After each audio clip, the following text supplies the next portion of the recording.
Bismillahirrahmanirrahim. Jadi hari ini saya akan menceritakan tentang kisah Nabi Nuh dan bahtsanya. Kaum Nabi Nuh iaitu Bani Rasib merupakan kaum yang dikurniakan umur yang sangat panjang, tetapi disebabkan keingkaran mereka telah dimusnahkan dalam satu peristiwa banjir yang sangat dahsyat. Nabi Nuh diutuskan oleh Allah Subhanahu Taala untuk mengajarkan ilmu tauhid kepada kaumnya yang pada ketika itu sedang leka dalam menyembah berhala dan taghut ataupun dikenali sebagai perbuatan syirik. Ianya telah bermula setelah kematian kelima-lima orang yang soleh yang datangnya daripada kaum Bani Rasib tersebut, di mana mereka mula membuat patung-patung yang menyerupai kelima-lima orang tersebut dengan bertujuan untuk disembah dan dimuliakan. Nabi Nuh telah menggunakan pelbagai cara sama ada secara sembunyian ataupun terang-terangan. Akan tetapi ianya tidak membuahkan hasil, malah mereka lebih dalam kesesatan. Nabi Nuh pun berdoa kepada Allah tentang apa yang terjadi. Maka Allah perintahkan Nabi Nuh untuk membina sebuah kapal. Allah menegaskan kepada Nabi Nuh bahawa jika telah datangnya perintah daripadanya, maka azab pun telah menimpa kaumnya. Sepanjang membuat kapal tersebut, orang-orang kafir sering mencemuh dan mengejek Nabi Nuh. Akan tetapi, Nabi Nuh tetap sabar. Setelah beberapa lama, kapal itu pun mulai siap. Maka, langit pun mulai gelap, di mana hujan pun mulai turun dan semakin lama semakin tinggi dan air mulai deras. Mereka yang berada di dalam bahtera adalah golongan yang terselamat, manakala mereka, orang-orang kafir, sedang bergelut untuk menyelamatkan nyawa mereka masing-masing, tetapi tidak ada seorang pun yang dapat menyelamatkan diri daripada azab Allah Subhanahu Taala. Oleh itu, kita dapat mengambil pengajaran daripada peristiwa Bani Rasib ini, di mana kita dapat menguatkan iman serta ketakwaan kita kepada Allah supaya menjauhi perbuatan syirik kerana ia merupakan dosa yang besar. Kisah kaum Nabi Hud, iaitu kaum Ad, merupakan kaum yang menyembah berhala dan tidak mengenal Allah sebagai Tuhannya. Mereka percaya akan mendapat kesenangan serta dapat menolak segala musibah jika mereka menyembah berhala. Nabi Hud kemudian menyampaikan dakwahnya kepada kaum Ad tentang kewujudan dan keesaan Allah. Nabi Hud mengatakan bahawa hanya Allah yang layak disembah dan bukannya patung berhala tersebut. Akan tetapi, kaum Ad tidak mendengar dan mengingkari dakwah Nabi Hud. Pembalasan Allah terhadap kaum Ad diturunkan dalam dua peringkat, di mana peringkat pertama adalah kemarau. Pada peringkat pertama, Allah masih memberi peluang untuk mereka bertaubat, tetapi mereka tetap ingkar. Pada peringkat kedua, Allah menurunkan angin taufan yang memusnahkan seluruh kaum Ad. Pengajaran yang diperoleh daripada kisah ini ialah kita mestilah mengakui keesaan Allah dan tidak mensyirikkan Allah. Kita juga mestilah melakukan segala perintahnya dan meninggalkan segala larangannya sebagai bukti ketakwaan pada Allah. Kaum Nabi Lut merupakan kaum pertama yang melakukan jenayah homoseksual. Nabi Lut telah menyeru kaumnya untuk menyembah Allah dan meninggalkan segala larangannya. Namun, tiada seorang pun daripada mereka yang mahu menerima dakwah tersebut. Nabi Lut berdoa kepada Allah Subhanahu Wa Taala agar menolongnya dan Allah telah memakbulkan doa tersebut dengan mengutuskan malaikat untuk menimpakan azab kepada kaum Nabi Lut yang angkuh itu. Telah datang beberapa malaikat yang menyerupai lelaki tampan ke rumah Nabi Lut. Setelah hal ini diketahui oleh kaum Nabi Lut, mereka pun pergi ke rumah Nabi Lut dan mahu Nabi Lut menyerahkan tetamu tersebut kepada mereka sebagai pemuas nafsu. Nabi Lut berasa sangat marah dan menasihati mereka agar tidak berbuat demikian. Namun, kaumnya hanya tertawa mendengar nasihat tersebut. Akhirnya, kota Sadum telah dibinasakan dengan azab yang dahsyat sehingga memusnahkan keseluruhan penduduk yang melakukan kemungkaran. Justru umat Islam perlu mengambil iktibar daripada kisah kaum Nabi Lut ini.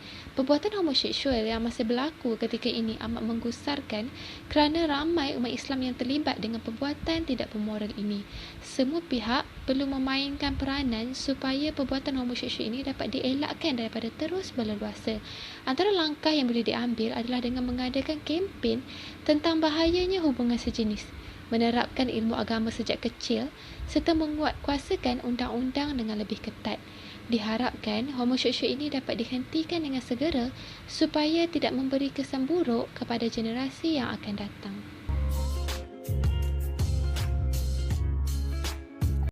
Semua masyarakat di Kota Madian rata-rata kafir kepada Allah dan melakukan berbagai kemaksiatan seperti membajak dan merampas harta manusia yang kebetulan lewat di depan mereka. Para kaum kafir tersebut juga menyembah pohon lembat yang sering mereka sebut dengan julukan Aika. Pohon tersebut dikelilingi semak belukar. Para penduduk kafir sering berkelakuan buruk dengan sesama manusia.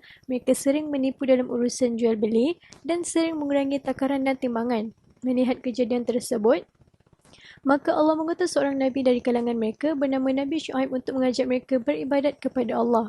Beliau mula mengajak dan melarang kaum kafir untuk mengurangi takaran dan timbangan serta melarang melakukan pembajakan dan perbuatan buruk lainnya. Peringatan tulus sayang diberikan kepada Nabi Syuaib kepada penduduk Madian tidak dianggap sama sekali. Mereka menganggap jika urusan perdagangan tidak ada kaitannya dengan keimanan. Hingga pada suatu ketika, dengan sombong mereka menentang Nabi Syuaib untuk mendatangkan azab.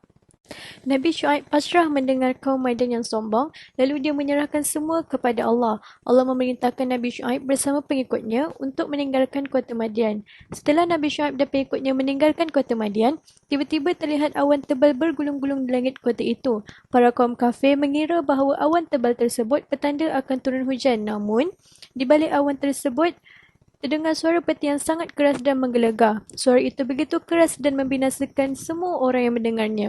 Semua penduduk kafir ketika itu mati di tempat masing-masing ketika mendengar suara peti tersebut.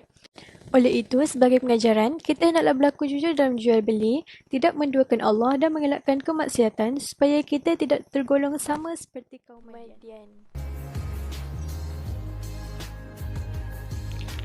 Kaum Samud mempunyai kelebihan dalam memahak guna-gana untuk mendirikan istana dan rumah.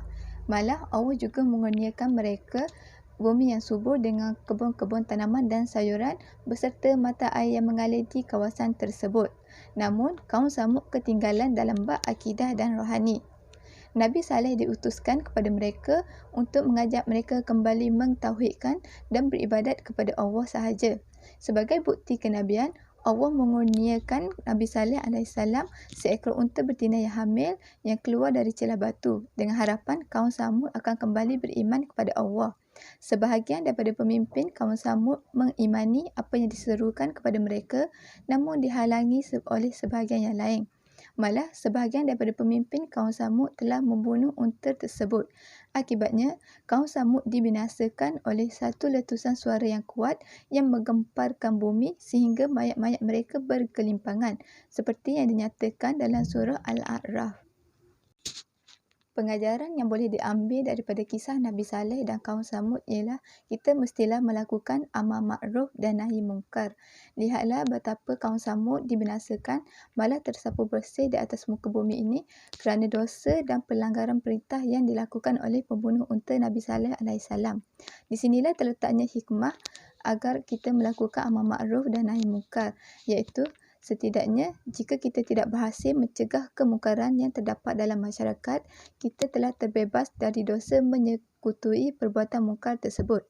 Bersikap acuh tak acuh terhadap perbuatan mungkar yang berlaku di depan mata boleh dianggap kita telah bersetuju dengan perbuatan mungkar tersebut.